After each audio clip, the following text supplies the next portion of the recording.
جزاك الله خير. في سؤال من عم عبد البواب. عم عبد البواب أنا سألت الزملاء كلهم قلت لهم نسأل الشيخ، قالوا لازم تسأل الشيخ، لأنه عم عبد ده يمثل شريحة كبيرة، وحضرتك ادتني الضوء الأخضر. وأنا أقول للإخوة المشاهدين يعني لا يستسخف السؤال لأنه فطري وطبيعي. هو لما سمع إنه حضرتك هتعمل لقاء معنا وهو محب لقناة الفجر ومتابع له، قال طب الرئيس بتاعنا هيبقى شيخ. قال لي أنا بس عندي سؤال، هو أنا هقوله، أنا كتبته كما قاله، معقول الرئيس بتاعنا مش هيسمع الست؟ ده عم عبد بيقول كده. مش هيسمع ايه؟ ام كلثوم الست. عايز اعرف الرئيس بتاعنا دلوقتي لما يبقى شيخ.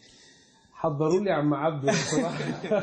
هو حضرتك يعني السؤال ده فعلا الاجابه الاخوه في القناه قالوا لا عاوزين خلينا نفرفش في اخر اللقاء. الاجابه نعم مش هسمع الست. تمام حلو كده. ده هل هذا يعني يعكس موقف لكم؟ اولا الإسلام احتفى احتفاء كبيرا بالصوت الجميل جدا جدا، لدرجة أن الرسول عليه الصلاة والسلام قال لواحد أنت أوتيت مزمار من مزامير، وأنتوا عندكم هنا المزمار الذهبي، وقال للتاني رفقا يا أنجشة بالقوارير، وقال للثالث يعني مما روي عن الصوت الجميل. والشعر الجميل أيضا الإسلام روي فيه أنه أشياء جميلة.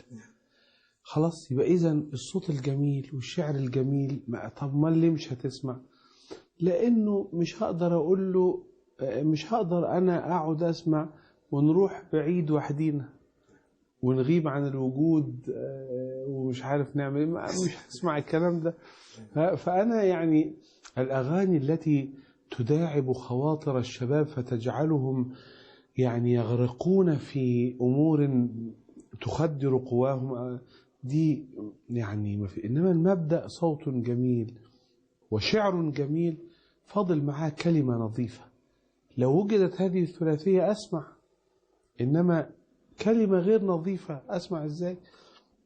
ولذلك لما كانوا بيغنوا أخي جاوز الظالمون المدى فحق الجهاد وحق الفدا أنتركهم يغصبون العروبة أرض الأبوة والسؤددة وليسوا بغير صليل السيوف يجيبون صوتا لنا أو صدى أخي أيها العربي الأبي أرى اليوم موعدنا للغدا أخي كذا كذا. مين اللي كان بيغنيها؟ عبد الوهاب. محمد عبد الوهاب. محمد عبد الوهاب موسيقار الأجيال. طيب ما بيذيعوهاش ليه؟ ممنوع ليه؟ أمن دولة؟ محمد عبد الوهاب بقى متطرف؟ برضو لو غنيت أغاني زي مثلا ولد الهدى فالكائنات ضياء.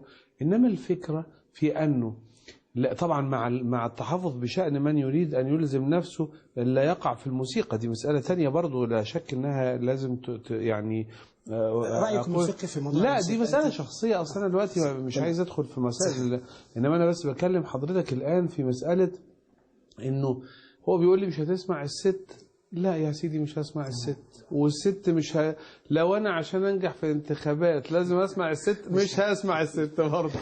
إنما هو كده الشعر الجميل والصوت الجميل يبقى الكلمة النظيفة. واحد بيقول هل استماع الأغاني حلال أم حرام؟ طبعا أول سؤال نسأله أي نوع من الأغاني؟ أي نوع من الأغاني؟ هل النوع اللي تقصده ولا نوع تاني؟ أنهي نوع؟ ليه بقى؟ لأن الكتاب بيقول في الرسالة إلى أفسس بمزامير وتراتيل وأغاني روحية مترنمين في قلوبكم للرب. والتراتيل تعتبر أغاني وملحنة وفيها موسيقى، لكن أنت طبعا تقصد حاجة تانية. طيب نخش في الموضوع. نيجي مثلا سفر نشيد الأناشيد. سفر نشيد الأناشيد بالإنجليزي يسموه Song of Songs، يعني أغنية الأغنيات، كان شعر وملحن وأغاني. بالفرنساوي يسموه كانتيك دي كانتيك، كانتيك يعني أغنية برضه. فهل الحاجة اللي من عندكم متكنتكة برضو ولا؟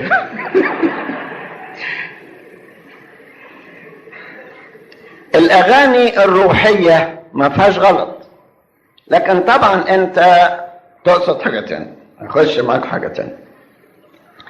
في مثلا أناشيد وطنية. أناشيد إيه؟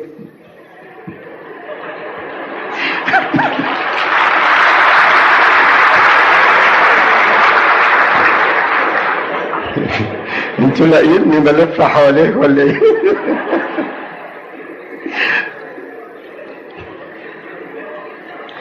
طبعا لما انت تغني وتقول بلادي بلادي فداك ده ما غلطتش. فطبعا في اغاني روحيه وفي اغاني الهيه زي نشيد الاناشيد، وفي اغاني وطنيه، وفي اناشيد بيعلموها للاطفال وحلوه خالص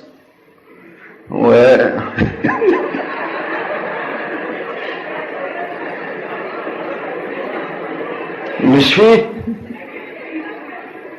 حاجات خاصه بكتكت وبطبط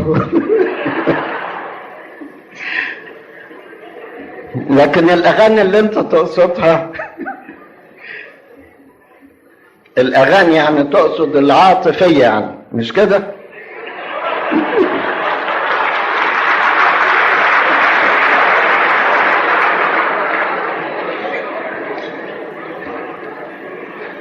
انت بتتشاولي. اذا كانت الاغاني العاطفيه خاصه بعاطفتك مع الله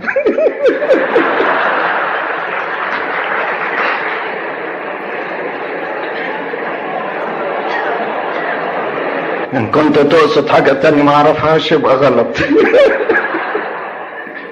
الكتاب بيقول يا ابني اعطيني قلبك، يا ابني ايه؟ اعطيني قلبك. فاذا كانت الاغاني تجذب عاطفتك الى غير الله فهذا خطأ. اذا كانت الاغاني تجذب عاطفتك الى غير الله فهذا خطأ، لأن مفروض يكون قلبك كله لله.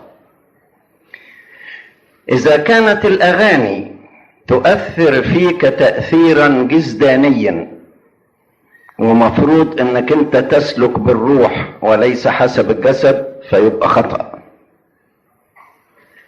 واخد بالك؟